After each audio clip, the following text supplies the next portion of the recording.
Well, hi, from a windy fishing harbour in the Baltic Sea. I've been making these videos for a few years now, and it's surprising how many people have asked me what it's like on board my boat, what it's like down below. And we haven't really done that, so I thought I'd take you on a little guided tour, at least of the sort of the public areas of the boat, the saloon perhaps, and the chart table and whatnot, so you can see what we've done to make the boat our own. She's a production boat, she's a Mason 44, an American boat, and I think there's over 100 of them out there, many of them with happy Americans sailing around the Pacific Ocean. And none of them are the same, because there's something about these boats that makes you want to customize them. Most of us have production boats these days, and they all pop out of the mold basically just the same, and it's up to us to make them our own. Very often when you buy a boat that's been around for a few years, other people will have done that, and you might like what they've done, or you might not, and you might want to change it again. The main thing is not to be afraid to get out the screwdriver and make the boat your own.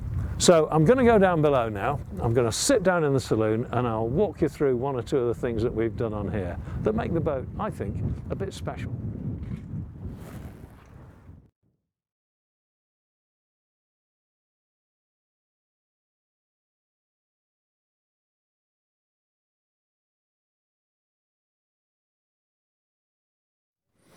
Right, I'm in my favourite corner now, right by the fire, which I'll talk about in a minute.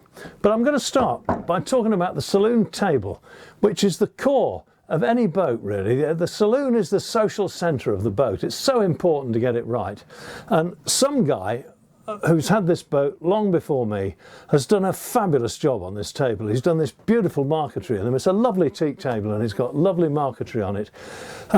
If it had been left to me, I'd have had the fiddles a bit higher, but they're all right, they work more or less. And I love this table. I've modified it in some ways to give it more flaps, so that now we can sit, well, we can sit 8 people to dinner comfortably at this table. And that's a great success. And it's a change, because what you get is just a bland saloon table with some sort of melamine finish, and it's been beautifully varnished, which we've kept up, and it's a source of great pleasure. If you look up on the bulkhead above the table, what you see is an original oil painting by Martin McCrill. Now, you might think that's a bit over the top, but I don't think it is, because it's a special painting for me. It means a lot to me. And if you look just underneath it, you'll see that there's a bit of teak here with a hole in the top. And that used to have an electric wire coming up it when I bought the boat, and sitting where that painting is was a flat screen TV. Well, I don't want a flat screen TV on my boat. I don't come to sea to watch the flat screen TV. I come for other reasons. And I love to have this picture because it's a picture of 2 of my old boats. The boat in the background is the big pilot cutter on which we lived for many years and which formed us as people, really. And the boat you see in the foreground is Western Man. That's the boat we had built to replace her. And they're both getting ready to sail out of our lives. You can see that they're anchored, but not for much longer. It's a moonlit morning, they're turning on the tide and they're getting ready to go. And I love that, because this boat that we're on now, Constance, she represents a new phase in my life, and they're the old phase. So you can't get more personal than that, can you? Now, in this corner of the saloon, we made major modifications. This area here was a square locker, teak locker, very nice, and it had air conditioning in it. Well, when you're sailing a boat in the British Isles or the Baltic Sea, the last thing you want is that. So that went into the skip. I tried to sell it actually, but it was 110 volt and nobody wanted it, so that was no good. And we installed this fireplace. Now, if you want to know the details of that, don't ask me now, because there's a whole video which tells you all about the stove and the technicalities. All I want to say now is that this is a production fiberglass boat, and it was perfectly possible to do something as radical as that, to make her as we wanted her. I love the fireplace, it's great, isn't it? Look, we've got this ceramic here of an old Swedish fishing boat, traditional Swedish fishing boat with sprit sails, a lovely ceramic. I've had that donkey's years.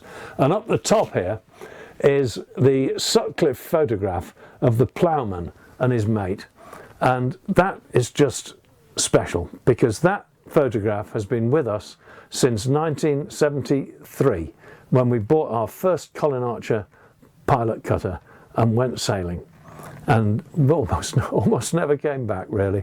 And that picture has been with us all our lives, and it's there particularly because Ros, when she's in a gale of wind out in the far Atlantic and really wishing she was anywhere but where she was, she loves to see that picture of the earth being turned over. You can almost touch the earth and smell it and smell the horses. It's a really excellent, wonderful photograph taken by Sutcliffe in Yorkshire.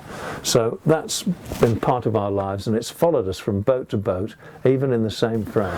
Both Ros and I love textiles, and this is really a doormat that you see here, and I've just got it sort of draped over the back of my settee cushion, and it's terrific, isn't it? It's a lovely piece of folk art. I've had it for, I don't know, 25 years or something. It was given to us by an old friend of ours who thought we were going to use it as a doormat, but it was much too good for that. So it came onto the boats, and it's been with us ever since. Sing me a song of distant seas. It's sort of naff, really, but I love it. And here's another one. This one has got a real story to tell. And again, it gives the boat so much colour, doesn't it?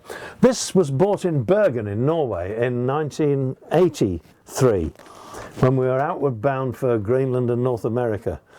And I saw it in a shop, and it was the equivalent of £35. And that was brutal, because I just didn't have £35 in those days. I didn't have anything really. And but I had to have it. There was something about it, and I bought it. And it served me well, because it hung on the bulkhead on the old pilot cutter in those days, and we sailed the seas with it, and then it hung on the bulkhead in Western Man after that. And then when we bought this boat, I didn't know quite what I was going to do with it. And look what's behind it. A switch panel. Well, dear me, a switch panel's all right. When you're at sea, you need a switch panel. You can do all your stuff with it and make sure everything's working. But you don't want to look at it in harbour, do you? It's not pretty, goodness knows. So, in harbour, we pop the old Bergen farmer and his wife and pop them up there. And it just disguises that essential pragmatic nothingness that's the switch panel. Some people like to see the switch panel when they're on the boat. It reminds them that they're on the boat. But most of my boats never had switch panels. They might have had a couple of switches somewhere that switched odd things on and off, but they didn't have proper switch panels like that. So I'm not really used to it. So I love having that there. Good fun, isn't it? And while I'm stood up here, and notice I've got full standing headroom in this boat at 6'6" and a bit with my shoes on. Look, I've got a wine rack. You can't believe those bottles would stay in there, but they do. I've never had one fall out yet. We've been through a few times with the boat. That was put in, nothing to do with me. I inherited that, and when I saw it I thought, oh, just what I need, a nice wine rack. And it takes best part of a case of wine. I've got a few in there at the moment. You can see there's a few gaps, which testament to a couple of good evenings. I've got other drinks lockers, of course, and I don't keep the spirits in there. They have a special locker of their own. But having a wine rack is a bit special, isn't it? So there it is.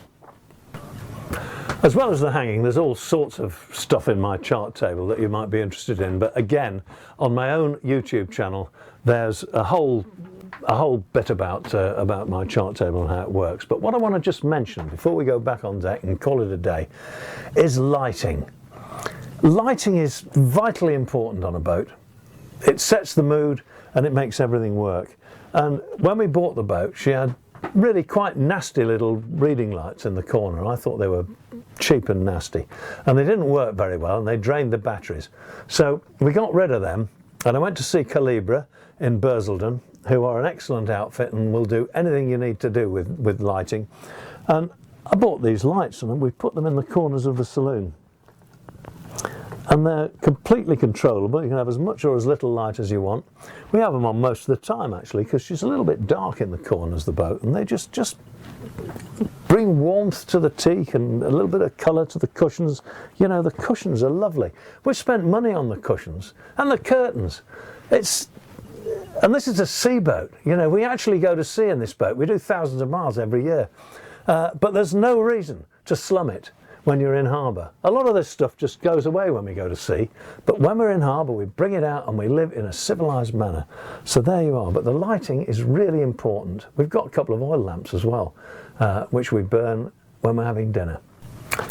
So there you are. That's a sort of a, well, whistle-stop tour really, isn't it, of the sort of things we've done with our boat. The sort of things anybody can do with a production boat. So if you've got a boat and you spend some of your time on board, as we have done, well, we've been a bit over the top really. We've lived on board with no other home for 10 years and we've sailed the seas while we were doing it. So we want the boat to be home, and I bet you do too. You don't want to just come down to the boat and it's like a bit of a shed somewhere. It's got to be something precious, somewhere where you long to be. So don't be shy, get stuck in, see what you can do and create your own personal jewel.